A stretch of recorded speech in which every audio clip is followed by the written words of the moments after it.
नमस्कार दोस्तों, स्वागत है आप सभी का हमारे इस नए शो में वीआरएस टॉक्स। और मैं हूं आपकी होस्ट श्रेया।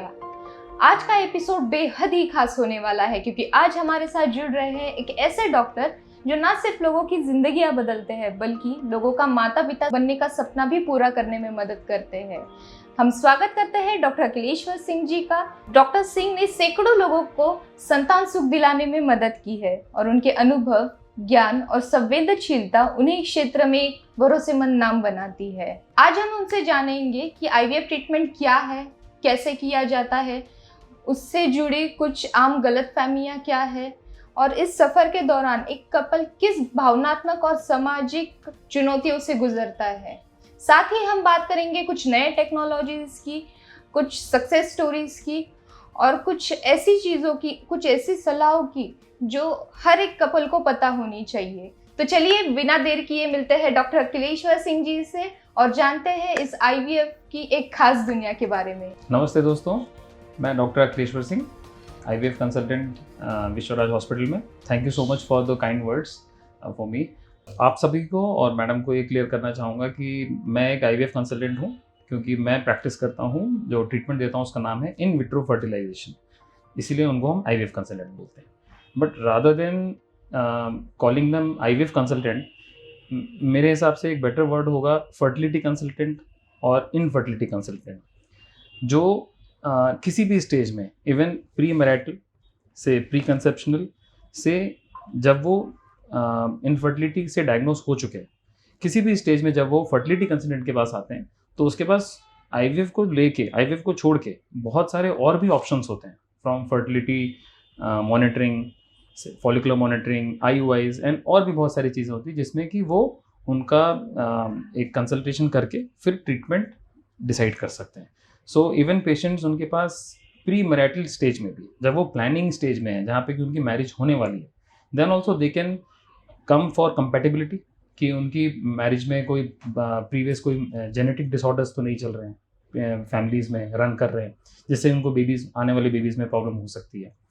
जब वो प्लानिंग स्टेज में है मैरिज के बाद, तब भी वो एक फर्टिलिटी कंसल्टेंट को विजिट कर सकते हैं कि उनमें कोई प्रीवियसली कोई डिसऑर्डर्स तो नहीं है, हस्बैंड वाइफ दोनों में, कोई पीसीओएस, एंडोमेट्रियोसिस, फाइब्रॉइड्स या मेल में इरेक्टाइल डिसफंक्शन जिसकी वजह से वो संबंध ही नहीं रख पा रहे हैं। तो ये सब समझने के लिए उनको एक फर्टिलिटी कंसल्टेंट के पास जाने से एक ज़्यादा मार्गदर्शन होता है। फिर अगर वो फर्टिलिटी या इनफर्टिलिटी से जूझ रहे हैं पिछले 1 साल से या किसी भी टाइम से, तो वो भी इस चीज़ को लेके एक फर्टिलिटी कंसल्टेंट के पास जा सकते हैं।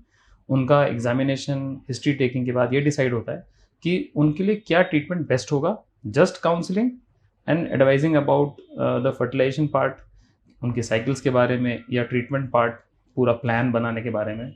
सो एक आईवीएफ कंसल्टेंट जस्ट एक आईवीएफ कंसल्टेंट नहीं है, वो एक फर्टिलिटी कंसल्टेंट है। ओके सर, तो आपके बताने से मुझे ये समझ में आया कि आईवीएफ एक गायनेकोलॉजी का ही पार्ट है, उसका ही एक सब स्पेशलिटी है। Yes. तो हमारे व्यूवर्स के लिए एक आप आसान भाषा में बता सकते हैं कि आईवीएफ ट्रीटमेंट होता क्या है और करते कैसे है ट्रीटमेंट? जी बिल्कुल। सो आईवीएफ क्या होता है, ये मेरे से भी बहुत सारे क्वेश्चंस आते हैं पेशेंट्स के डायरेक्टली जब वो पेशेंट ट्रीटमेंट के लिए आते हैं। सो आईवीएफ बताने से पहले मैं ये बताना चाहूँगा कि एक नेचुरल कंसेप्शन कैसे होता है। नेचुरल कंसेप्शन जो कि बहुत सारे हमारे व्यूअर्स को पता होगा कि जो एग्स होते हैं वो सेकेंड डे से एक उनमें से रिक्रूट होता है किसी एक अंडाशय में और वो बढ़ना शुरू होता है साइज़ में। फिर वो जिनके साइकिल से नेचुरल होते हैं, इनको 28 डेज की साइकिल से, जिनमें अराउंड 40 डेज में वो रप्चर होता है और वो ट्यूब में जाता है, अपटेक होता है उसका ट्यूब में। फिर उसी टाइम पे आसपास स्पर्म्स भी होते हैं जो संबंध के बाद वहाँ पे उस जननांग में होते हैं। फिर वो ट्रैवल करते हुए यूट्रस के थ्रू, गर्भाशय के थ्रू वो ट्यूब में आते हैं और प्रेगनेंसी वहीं पे होती है, भ्रूण उधर ही बनता है। फिर वो धीमे धीमे होते हुए, ट्यूब से होते हुए, पहले दिन, दूसरे दिन, तीसरे दिन, चौथे दिन ग्रो होते हुए जब वो गर्भाशय में आता है तो वहाँ पे 5वें या 6ठे दिन इम्प्लांट हो जाता है। तो ये नेचुरल कोर्स होता है प्रेगनेंसी का। सेम चीज़ जिनमें प्रेगनेंसी नहीं हो रही है, जब हम इनफर्टिलिटी का ट्रीटमेंट में, जब हम उनको आईवीएफ का ट्रीटमेंट देते हैं, मीन्स इन विट्रो फर्टिलाइजेशन। अब इन विट्रो का मतलब होता है जो चीज़ बॉडी में नहीं हो रही। जो चीज़ बॉडी में हो रही है हम उसको बोलते हैं in vivo. In vitro means body के बाहर। सो हम बॉडी के बाहर कहाँ, एम्ब्रियोलॉजी लैब में करते हैं। तो ये काम हम कैसे करते हैं, हम उस टाइम पे उस जो लेडी है या वाइफ है उनके एग्स को हम स्टिमुलेट करते हैं इंजेक्शन देके ऑन ए डेली बेसिस, जिससे कि वो फॉलिकल्स धीमे धीमे सारे ही फॉलिकल्स जो अवेलेबल हैं उस साइकिल में वो बड़े होते हैं। फिर हम उनको एक सर्जरी के माध्यम से बाहर निकालते हैं, उनको लैब में ले जाते हैं, एम्ब्रियोलॉजी लैब में। उसी दिन हम हस्बैंड के सीमेन लेते हैं, सीमेन वॉश करके जो स्पर्म्स होते हैं उनको और अंडे के मिलन से फिर हम एम्ब्रियोलॉजी लैब में ही उनके एम्ब्रियोज तैयार करते हैं। उनको हम फ्रेश ट्रांसफ़र मतलब उसी साइकिल में ट्रांसफ़र करके भी प्रेगनेंसी दे सकते हैं। बाकी पेशेंट्स में हम उन एम्ब्रियोज को फ्रीज करते हैं, उनकी क्वालिटी को नोट करते हैं और अगले महीने में भी हम उनको उस एम्ब्रियोज को ट्रांसफ़र किया जा सकता है। सो बेसिकली मोटा मोटा ये आईवीएफ का ट्रीटमेंट होता है।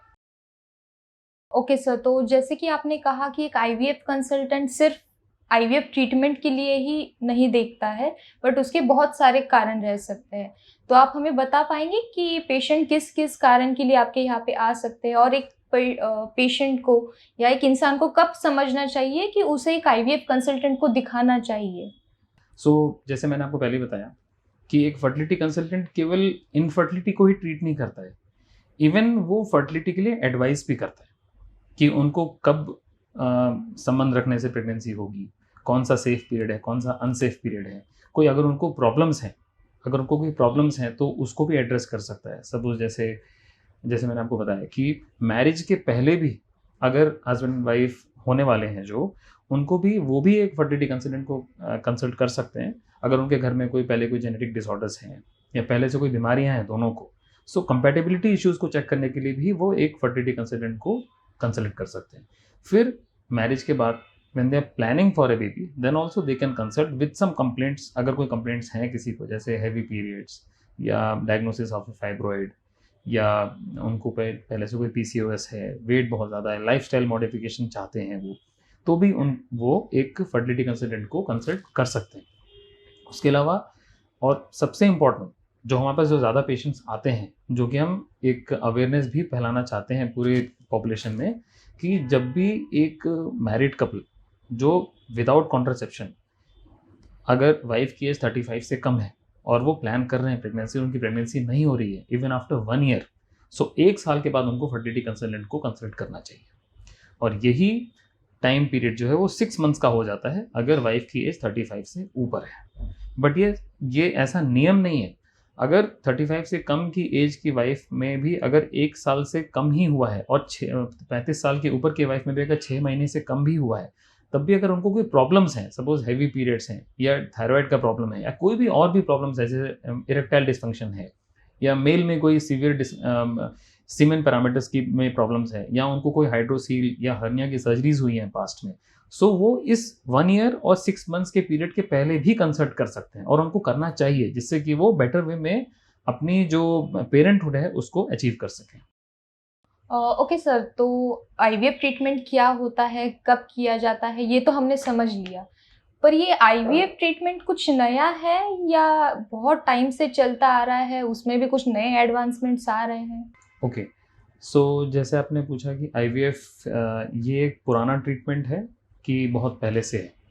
सो मैं ये बताना चाहूँगा कि आईवीएफ जो आज का ट्रीटमेंट नहीं है। इन विट्रो फर्टिलाइजेशन से जो पहला बेबी बॉर्न हुआ था वर्ल्ड में, इवन इंडिया में भी, वो 1978 में बॉर्न हुआ था। सो आज करीब करीब 45 साल हो चुके हैं उसको।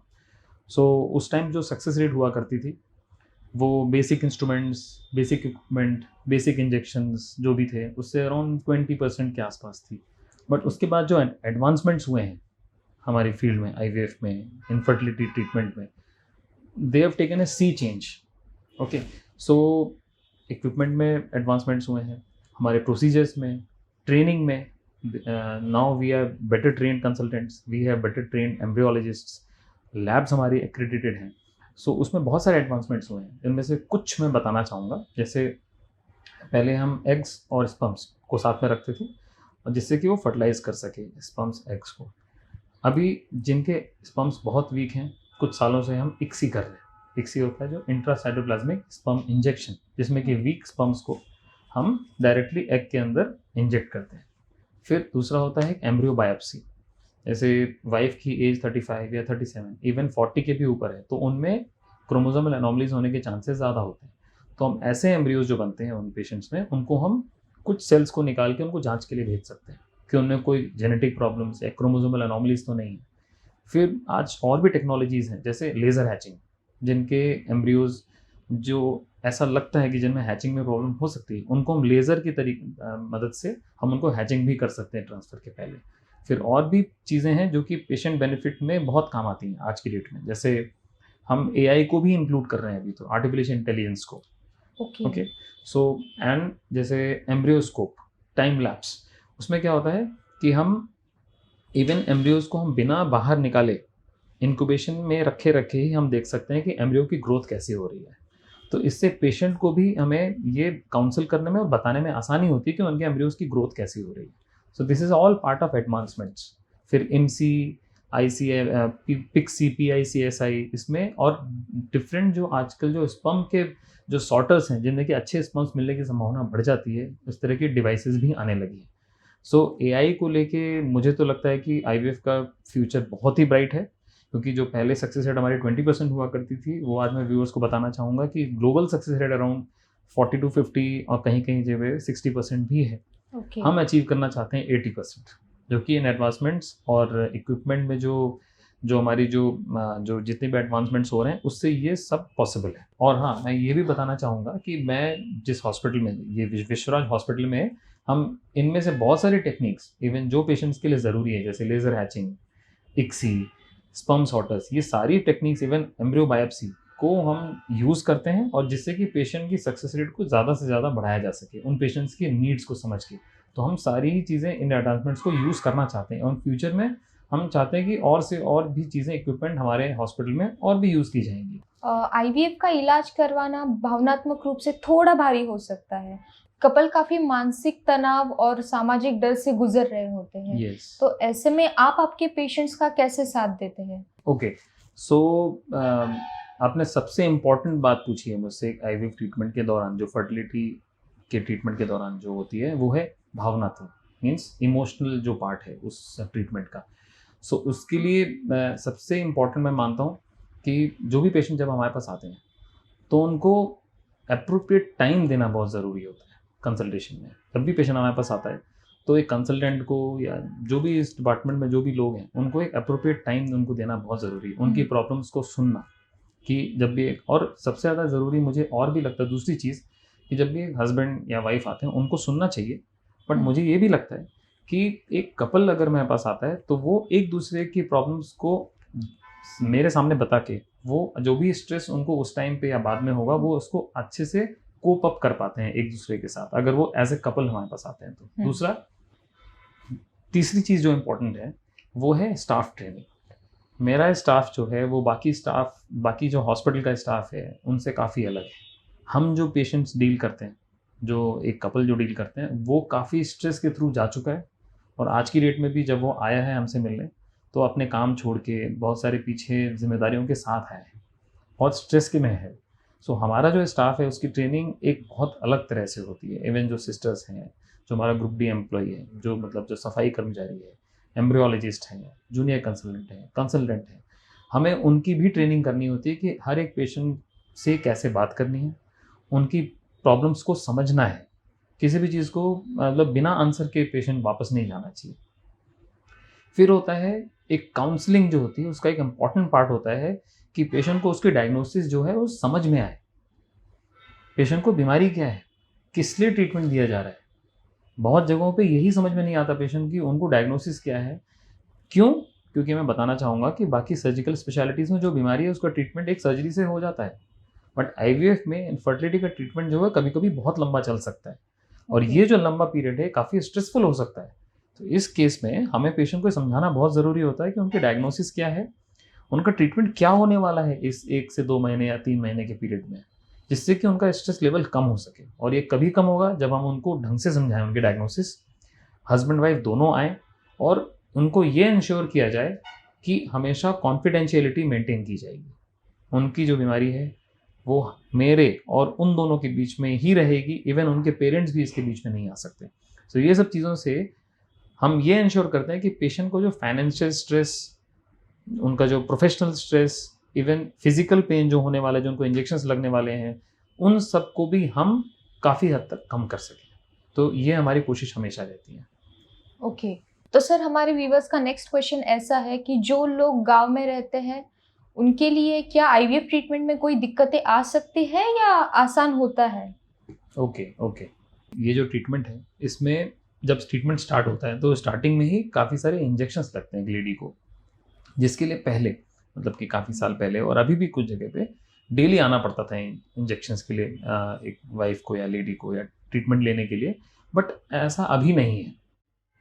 और पहले जब Okay. सोशल मीडिया भी इतना इंपॉर्टेंट नहीं था तो हमारे गाँवों में पेशेंट्स को नहीं पता होता था कि आईवीएफ ट्रीटमेंट कहाँ होता है या इनफर्टिलिटी ट्रीटमेंट कहाँ होता है, आईवीएफ क्लिनिक्स कहाँ कहाँ पे अवेलेबल है, नियरेस्ट कंसल्टेंट हमें कहाँ मिलेगा। बट अभी जैसे हमने ये देखा है कि जो इंस्टाग्राम, फेसबुक या यूट्यूब के थ्रू हम गांव गांव तक पहुंच सकते हैं हर एक पेशेंट के पास कि उनको कैसे करना है, क्या करना है। वो वीडियोस देख सकते हैं कि फर्टिलिटी में प्रॉब्लम्स कैसे आ सकती हैं और कब उनको दिखाना चाहिए। दूसरा बेसिकली जो आपका क्वेश्चन था आईवीएफ पार्ट के ऊपर, पहले क्या होता था उनको कि इंजेक्शंस के लिए हॉस्पिटल में ही आना होता था, बट अभी ऐसा नहीं है। अभी बेसिक जो फैसिलिटीज़ हैं जैसे एक फ्रिज जहाँ पे हमें इंजेक्शंस रखने होते हैं वो हमारे गाँव में पीएचसीज में अवेलेबल है, प्राइमरी हेल्थ सेंटर्स में, इवन Okay. घरों घरों में है। वहाँ पे ट्रेन नर्सेज हैं हमारे पास प्राइमरी हेल्थ सेंटर्स में। सो हम केवल इंजेक्शंस पहले दिन स्कैन करके इंजेक्शंस लिखते हैं। उन लोगों को जो दूर से आते हैं हम उनको इंजेक्शंस पैक करके दे सकते हैं एक सर्टेन टेम्परेचर पर रखने के लिए। Okay. सो वो वहाँ पे जाके इंजेक्शंस लेते हैं और केवल अल्ट्रासाउंड या स्कैन्स के दिन पे हमारे पास वापस आते हैं। फिर से हम उनको एडवाइस करते हैं इंजेक्शंस और हम लिख के दे सकते हैं। इवन कुछ प्रोटोकॉल्स तो ऐसे हैं जिनमें जैसे मिनिमल स्टिमुलेशन प्रोटोकॉल, उनमें हम टैबलेट्स और इंजेक्शंस का कॉम्बिनेशन, जिसमें इंजेक्शंस की डोज कम होती है, पेशेंट्स को बार बार आना भी नहीं पड़ता है और उससे उनके खर्चे भी कम होते हैं। सो जो गाँवों में या तो दूर दराज इलाकों में जिनका फाइनेंशियल स्टेटस इतना अच्छा नहीं है, आजकल अफोर्डेबिलिटी भी बढ़ी है और आईवीएफ ट्रीटमेंट घर घर तक पहुंच रहा है। हमारे ये जो व्यूअर्स आपके भी देख रहे हैं ये हमारे सभी एरियाज से देख रहे हैं, गरीब अमीर, गांव शहर हर जगह।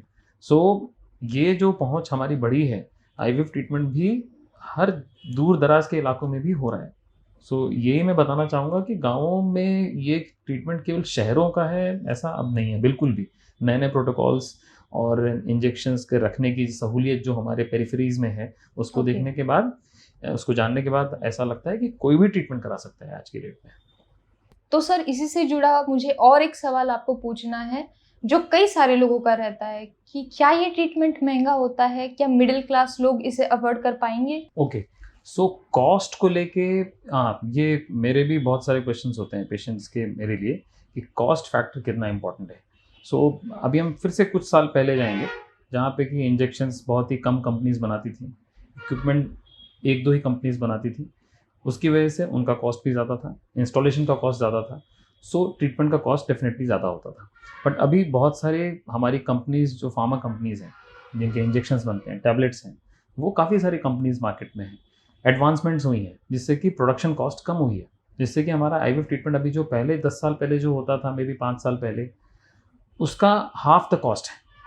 फिर हमारे और भी प्रोटोकॉल्स हैं जिनमें कि हम कम इंजेक्शंस यूज़ करते हैं। जैसे पहले हम बहुत सारे पेशेंट्स के लिए लॉन्ग प्रोटोकॉल्स यूज़ किया करते थे, लॉन्ग प्रोटोकॉल्स। अभी हम शॉर्ट प्रोटोकॉल्स यूज़ करते हैं जिसमें इंजेक्शंस कम यूज़ होते हैं। फिर हम करेक्ट टाइम पे ट्रीटमेंट स्टार्ट करते हैं, अवेयरनेस बढ़ाए पेशेंट्स का। उससे क्या होता है, पेशेंट जब जब ट्रीटमेंट करेक्ट टाइम पे स्टार्ट करता है तो ऑब्वियसली उसका कॉस्ट कम होता है। दूसरा, मिनिमल स्टिमुलेशन प्रोटोकॉल्स जो मैंने आपको पहले बताया, एक एग्जांपल दिया था, जिसमें कि हम टैबलेट्स के साथ इंजेक्शन को ऐड करते हैं जिससे इंजेक्शन की डोज कम हो जाती है, उसकी वजह से भी उनका कॉस्ट कम होता है। फिर एक दूसरा, इंश्योरेंस पॉलिसीज़। पहले इंश्योरेंस कंपनीज इस ट्रीटमेंट को कवर नहीं करती थी। अभी आज की डेट में कुछ कॉर्पोरेट कंपनीज भी हैं जो अपने एम्प्लॉयज़ के लिए भी इसको इनकॉर्पोरेट कर रही हैं अपनी पॉलिसीज़ में।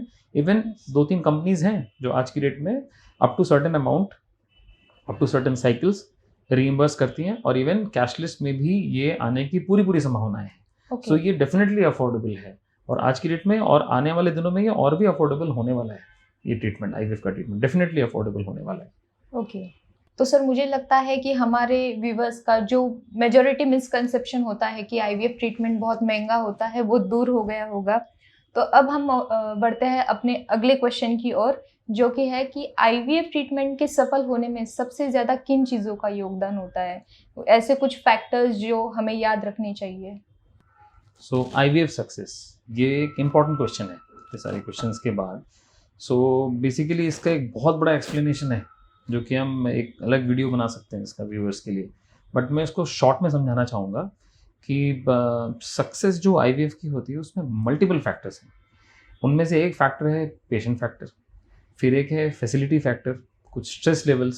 सो पेशेंट फैक्टर्स में कौन से फैक्टर्स हैं, जैसे पेशेंट की एज कितनी है, दोनों की, हस्बैंड वाइफ दोनों की एज कितनी है, फिर उनको कोई प्री एग्जिस्टिंग डिजीजेस तो नहीं है जिसकी कोई दवाएं चल रही हो या पता ही ना हो, हार्मोनल चेंजेस तो नहीं हुए हैं, कोई हार्मोनल इम्बैलेंसेस तो नहीं है, लेडी का एग काउंट कितना है, एएमएच एंटी म्यूलेरियन हार्मोन कितना है, हस्बैंड की कोई सर्जरी तो नहीं हुई है, कोई टेस्टिस से रिलेटेड सर्जरीज, कोई हर्निया, हाइड्रोसील, वेरिकोसील के डायग्नोसिस तो नहीं है, उनका स्पर्म काउंट कितना है, स्पर्म के पैरामीटर्स कितने हैं, फिर उनका एग काउंट कितना है जो मैंने बताया अभी।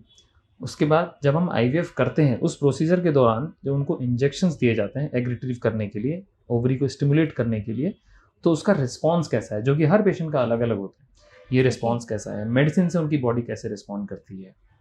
फिर जब एम्ब्रियोज बनते हैं उसके बाद एम्ब्रियोज की क्वालिटी कैसी है, ए क्वालिटी के हैं कि बी हैं कि सी हैं, और उनका नंबर कितना है, ये भी बहुत ही इंपॉर्टेंट फैक्टर है। फिर जब हम इनको ट्रांसफ़र करते हैं यूट्रस के अंदर या गर्भाशय के अंदर, तो उनकी जो लाइनिंग है, एंडोमेट्रियम लाइनिंग जो बन रही है, उसकी क्वालिटी कैसी है, उसकी थिकनेस कैसी है, उसकी ब्लड सप्लाई कैसी है, पेशेंट फैक्टर कैसा है, उस टाइम पे पेशेंट ओबीज तो नहीं है या उनको पीसीओएस की प्रॉब्लम तो नहीं है, ये सभी फैक्टर्स इंपॉर्टेंट होते हैं। फिर जो सेकंड मोस्ट इम्पॉर्टेंट जो जो पेशेंट एक देखकर भी आता है या तो उसको देखना भी चाहिए, जो है फैसिलिटी फैक्टर। कि जो वहाँ पे लोग काम कर रहे हैं, हमारे जो कंसल्टेंट्स हैं वो कितने एक्सपीरियंस्ड हैं, वो जो पर्टिकुलर उनके डायग्नोसिस है उसको ट्रीट करने के लिए सक्षम है कि नहीं, एम्ब्रियोलॉजिस्ट जो हैं वो कितने ट्रेंड हैं एक्सी करने में या कोई भी प्रोसीजर करने में लैब के अंदर। फिर हमारा जो स्टाफ है, बाकी स्टाफ, वो कोलैबोरेटिव स्टाफ है कि नहीं, सब एक साथ मिलजुल के काम करते हैं कि नहीं, हमारी लैब कैसी है, टेस्टिंग जो होती है हमारी वो लैब्स कैसी हैं, हमारा जो स्टोरेज फैसिलिटी है वो कैसी है, एम्ब्रियोज को जो ट्रांसफ़र करते हैं हम, उसके बाद सेप्टिक जो हमारी ओटी है, ऑपरेशन थिएटर, वो पूरा अच्छे से बनाया गया है कि नहीं, ठीक है। ये सारी चीज़ें, स्ट्रेस लेवल्स कैसे हैं पेशेंट के साथ और पेशेंट और डॉक्टर के बीच में रिलेशनशिप कैसा है, इस सारी चीज़ों को देखने के बाद ही एक आईवीएफ की सक्सेस डिसाइड होती है। अगर उनमें सभी चीज़ें पॉजिटिव हैं, सक्सेस रेट हम डेफिनेटली हर पेशेंट में ज़्यादा होती है, ठीक है। अदरवाइज इसके बहुत सारे और फैक्टर्स भी हैं जो हम अलग से डिस्कस कर सकते हैं। ओके सर, इस इलाज से जुड़े क्या क्या नैतिक सवाल होते हैं जिनका ध्यान रखना ज़रूरी होता है?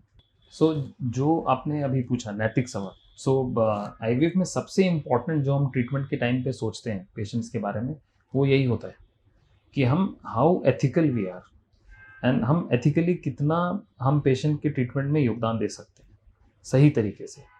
और ये हमें हेल्प करता है, एक तो जो एआरटी एक्ट जो है, एआरटी एक्ट मतलब आर्टिफिशियल रिप्रोडक्टिव टेक्निक्स एक्ट 2022, जो कि हमारे पार्लियामेंट ने पास किया था, वो हमें हेल्प करता है इन सब चीज़ों को करने में, नैतिक रूप से ट्रीटमेंट देने में। क्यों? क्योंकि पेशेंट भी जब हमारे पास आता है किसी भी आईवीएफ क्लिनिक में, उसको पता होता है कि ये लाइसेंस्ड आईवीएफ क्लिनिक है, हॉस्पिटल है, सो दे आर मोर रिलैक्स्ड, उनको स्ट्रेस कम होता है कि जो भी ट्रीटमेंट होगा वो ठीक तरह से होगा।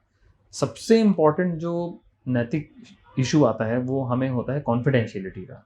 वो एक्ट के पहले भी था और एक्ट के बाद भी है, हमें वो चीज़ें सभी कॉन्फिडेंशियल या मतलब गोपनीय रखनी होती हैं। जो पेशेंट के जो बीच की डायग्नोसिस है, पेशेंट कैसे कंसीव हुआ, ये पेशेंट में क्या प्रॉब्लम्स हैं, स्पर्म में प्रॉब्लम्स हैं या कोई भी प्रॉब्लम, जो भी डायग्नोसिस है, ट्रीटमेंट का पार्ट, वो पेशेंट और हमारे बीच में ही रहना चाहिए।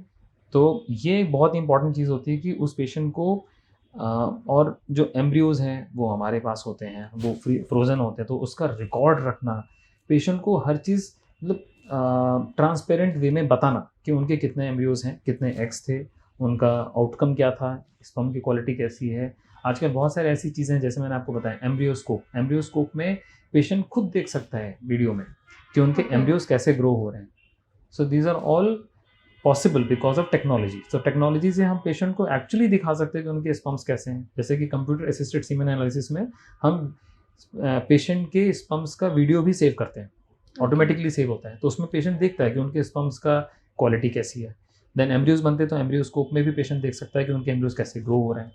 फिर और भी चीज़ों, जैसे मैंने आपको बताया कि एआरटी एक्ट भी हमको हेल्प करता है, और confidentiality in the form of forms and counselling हम सभी मेंटेन करते हैं। तो ethical issues are very important in IVF treatment. Okay, तो मुझे लगता है अभी काफ़ी हद तक हमारे व्यूवर्स के सवाल क्लियर हो गए होंगे। तो मेरा एक आखिरी सवाल है सर आपके लिए, जो लोग बच्चा प्लान कर रहे हैं या जो बच्चा ना होने की परेशानी से गुजर रहे हैं, उनके लिए आपकी कोई सलाह? सो कपल्स के लिए या न्यूली वेड कपल्स जो हैं या जो प्रेगनेंसी प्लान कर रहे हैं, उनके लिए मेरा एक ही मैसेज है कि बहुत टाइम तक वेट ना करें। जब भी उनको कोई भी प्रॉब्लम्स हैं, वाइफ को या हस्बैंड को, इनमें से जो भी हमने प्रॉब्लम अभी तक डिस्कस की, उनमें से कोई भी प्रॉब्लम है या करेक्ट टाइम पे, इवन 35 से कम है तो 1 साल के तुरंत बाद, या 6 मंथ्स के ऊपर हो गया अगर वाइफ की एज 35 से ऊपर है, तो एक फर्टिलिटी कंसल्टेंट या फर्टिलिटी फैसिलिटी में कंसल्ट ज़रूर करें और अपने बेसिक टेस्ट करा लें, जिससे कि वो स्टेज ना आए जहाँ पे कि हमारा जो सक्सेस रेट है बहुत कम हो जाए। सो क्योंकि हमारे पास पेशेंट्स बहुत ही एडवांस स्टेज में भी आते हैं जिनको कि पहले भेजा जा सकता था। सो हमारे व्यूअर से यही मेरा संदेश है या मैसेज है कि जब भी कोई प्रॉब्लम हो या ना हो, इस चीज़ से ना डरें कि अगर वो आईवीएफ क्लिनिक में जाएंगे तो उनका आईवीएफ ही किया जाएगा। वहाँ पे बेसिक कंसल्टेशन करना ज़रूरी है। सो उनकी कोई भी डायग्नोसिस हो, कोई प्रॉब्लम्स हो, तो नियरेस्ट फर्टिलिटी क्लिनिक में ज़रूर दिखाएं। यही मेरा प्राइमरी मैसेज है। तो सर मुझे लगता है कि आज का हमारा जो ये सेशन रहा है काफ़ी हद तक इंफॉर्मेटिव रहा है। हमारे व्यूवर्स की जो भी बेसिक नॉलेज है आईवीएफ को लेके, बेसिक कंसेप्ट्स है वो क्लियर हो गए होंगे। तो thank you so much sir, हम सभी की ओर से आपको। Thank you so much. तो दोस्तों, ये था हमारा आज का एपिसोड। अगर आपको पसंद आया हो तो do like, share and subscribe to our channel, और ही ऐसे वीडियोस के लिए हमारे साथ जुड़े रहिए। तब तक के लिए stay happy, stay healthy. Thank you.